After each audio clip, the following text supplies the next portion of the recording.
All right, let's get back into object-oriented programming.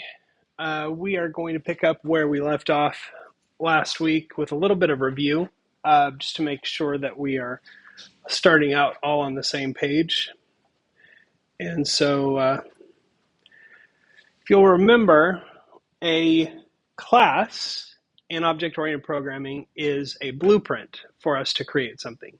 And that blueprint defines two major types of things: properties for that object, which are essentially variables that belong to each instance of that object, and methods, which are basically functions that belong to and pertain specifically to that object.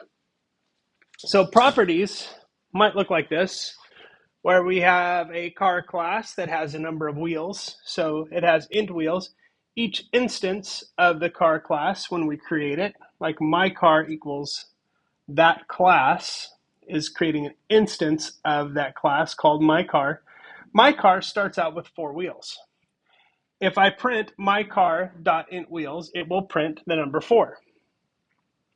But I can also directly change the number of wheels in that instance to 6. Now, if I have another instance of that object called my car 2, and I change my car's wheels to 6, my car 2 will still have 4 wheels because those are separate instances of that object.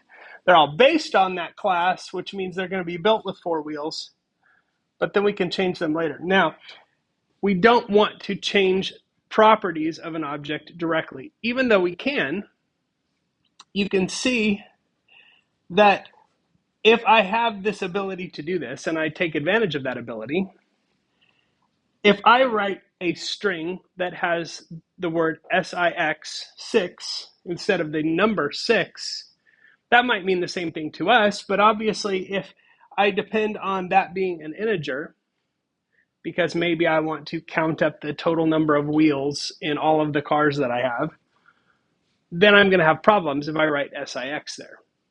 So what we're going to be exploring later is methods for getting and setting properties within an object called getter and setter methods that protect us from ourselves.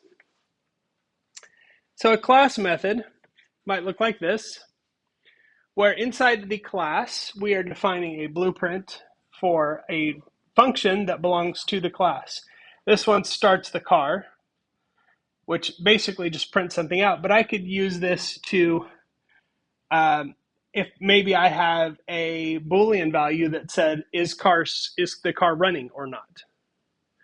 When I start the car, I could change that from false to true. Something like that would be applicable in this situation. So anytime I start the car, I'm executing that method for that object. And so that's something that we do.